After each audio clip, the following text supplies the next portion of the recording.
اللہ کا شکر ہے، اس کا احسان ہے۔ میری پیاری بہن کیا نام ہے، کیا سوال کرنا چاہتی ہیں؟ میرا نام ہے جی مسز رخسانہ جی۔ اور میں فیصل آباد سے بول رہی ہوں۔ مجھے آپ سے کوشچن یہ کرنا ہے جی کہ میں بڑی پریشان ہوں اس کے بارے میں۔ جی مجھے جو بینک میں جو میرا اکاؤنٹ ہے وہ سیونگ کی بجائے کرنٹ سیونگ ہے، تو اس پہ کچھ پھر منتھلی پروفٹ آ جاتا ہے جو کہ اس کو ظاہر سود ہی کہتے ہیں، ہے بھی سود ہی۔ تو میں نے بڑی کوشش کی ہے کہ میں اپنا وہ سیونگ کی بجائے میں کرنٹ میں کنورٹ کرواؤں، لیکن وہ نا ہو نہیں سکا۔ تو اب کسی میرے بہن بھائی نے مجھے مشورہ دیا کہ اگر آپ کا یہ نہیں ہوتا تو آپ ایسا کریں کہ جتنا آپ کو پروفٹ ملتا ہے وہ کسی ضرورت مند کو بغیر کسی اس کے کہ آپ اسے احسان کے یا اس کے جو بہت ضرورت مند ہے اس کو وہ دے دے۔ تو کیا آپ پلیز مجھے یہ بتائیں کہ کیا یہ چیز جائز ہے، یہ میں ایسا کر سکتی ہوں یا کوشش کروں کہ میں اپنا وہ کنورٹ کراؤں؟ ٹھیک ہے جی، مفتی صاحب سے یہ سوال لیں گے۔ بہت شکریہ، آپ نے ہمیں کال کی۔ ایک اور سوال ہے؟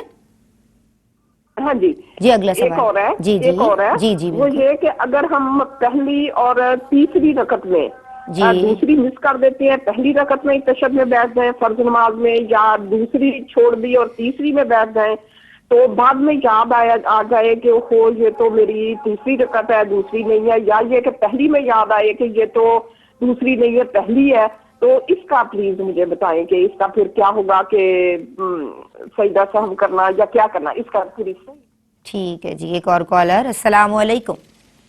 وعلیکم السلام۔ جی پیاری بہن کیا نام ہے، کیا سوال کرنا چاہتی ہو؟ جی میرا نام حسینہ ہے، میں بکھر کے گاؤں 53 سے بات کر رہی ہوں۔ میرا سوال یہ ہے کہ میرے بھائی نے غصے میں 1 طلاق دی تھی اور وہ کہتے ہیں کہ 3 طلاق کے دیے، ان لوگوں نے کیس بھی کیا ہوا ہے۔ میں مولانا صاحب اور اپنے یہ دینی بہنوں سے یہی پوچھنا چاہتی ہوں کہ کوئی وظیفہ کوئی حل ہے تو ہمیں بتائیں، یا پھر گھر میں لڑائی جھگڑا بہت زیادہ ہوتا ہے تو یہ۔ ٹھیک ہے جی، بہت شکریہ، آپ نے ہمیں کال کی۔ جی صدف، آپ کی بات مکمل ہو گئی تھی؟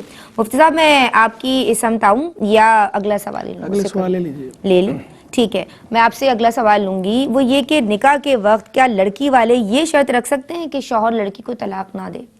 دیکھیں اس میں یہ کہ شرائط وغیرہ اگرچہ نکاح کے ساتھ مطلب الحاق کر دیا جائے، ان کا وہ ملحق کر دی جائے، تب بھی کیا ہوگا کہ شرط کو پورا کرنا ایک الگ سے وعدہ رہے گا اور نکاح پہ اس کا اثر نہیں پڑے گا۔ اب اس طرح کی شرط اگر رکھ دی گئی اور پھر یہ سوچا کہ اب شوہر طلاق دے ہی نہیں سکتا تو یہ بالکل بھی ٹھیک نہیں ہے، کیونکہ اللہ تبارک و تعالیٰ نے فرمایا بیدیہ عقدۃ النکاح، یعنی مرد کے ہاتھ میں نکاح کی گرہ ہے، یعنی طلاق کا حق شوہر کو ہی حاصل رہے گا، لہذا وہ جب چاہے طلاق دے سکتا ہے، حتیٰ کہ اگر اس نے ساری کی ساری طلاقیں اپنی زوجہ کو تفویض بھی کر دیں تب بھی وہ اپنے حق سے دستبردار نہیں ہوا، وہ جب چاہے اپنے حق کو استعمال کر کے طلاق دے سکتا ہے۔ قصہ یہ کہ اس میں ہم یوں نہیں کہہ سکتے کہ یہ شرط لگانے کی وجہ سے شوہر کا حق سلب ہو گیا اور وہ طلاق نہیں دے سکتا۔ اب اگر اس تفصیل کو آپ دیکھیں تو یہ شرط انتہائی پر اثر، بے اثر، فالتو فضول ہی ظاہر ہو رہی ہے۔ ایسی فضول شرط کا کیا فائدہ جب آپ کو اتھارٹی مل ہی نہیں سکتی؟ تو دل کی تسلی کے لیے رکھوا لی، لیکن فائدہ کوئی حاصل یہ خیال اچھا ہے۔ آپ کی سمت آؤں گی، دل کی تسلیاں بھی کیا کہیے۔ نکاح کے وقت جناب شوہر بیوی کو طلاق کا حق دے سکتا ہے؟ یہی سوال ہے، تھوڑا سا چینج ہو کے آپ کے سامنے آ رہا ہے۔ یہ جو معاملہ ہے نکاح کا جو حق ہے بیوی کے حوالے کرنا، شرعی اعتبار سے یہ کہلاتا ہے تفویض طلاق، یعنی طلاق بیوی کے سپرد کرنا۔ اچھا، اس میں تھوڑی تفصیل ہے، شرائط ہوتی ہے اس کے درست ہونے کی۔ اولاً تو یہ کر سکتا ہے، تفویض طلاق کا معاملہ کیا جا سکتا ہے، لیکن اس کے درست ہونے کی چند شرائط ہیں۔ اچھا، نمبر 1 یہ کہ جو شوہر ہے، جو مرد ہے، وہ ایجاب و قبول کے بعد اگر تفویض طلاق کرے تو یہ درست ہوگا۔ اس سے پہلے کیا تو کیونکہ وہ اس کا مالک ہی نہیں ہے، ایجاب اور قبول کے بعد ہی تو وہ اس کا شوہر بنے گا، لیکن ابھی تو ایجاب و قبول ہوا ہی نہیں ہے، تو اس سے پہلے اگر فارم بھرواتے وقت اگر لکھوا دی شرط تو یہ جو ہے درست نہیں ہوگا۔ لیکن ہاں اگر عورت کی جانب سے ایجاب کیا گیا اور اس میں بشرط تفویض طلاق ایجاب کیا جا رہا ہے یا اس کے وکیل کی جانب سے کیا جا رہا ہے تو پھر یہ جو ہے ویلڈ مانی جائے گی شرط۔ اب اس کے اندر بھی تھوڑی یہ تفصیل ہوتی ہے کہ جو تفویض طلاق کے الفاظ ہیں، اگر اس میں اختیار اسی مجلس تک محدود ہے، بس کہا کہ تمہیں اختیار ہے، تو اس مجلس تک ہی اس کو اختیار حاصل رہے گا، جیسی مجلس ختم ہوگی اختیار بھی ختم ہو جائے گا۔ اچھا، لیکن اگر ایسے الفاظ استعمال کیے گئے کہ جس میں ماورائے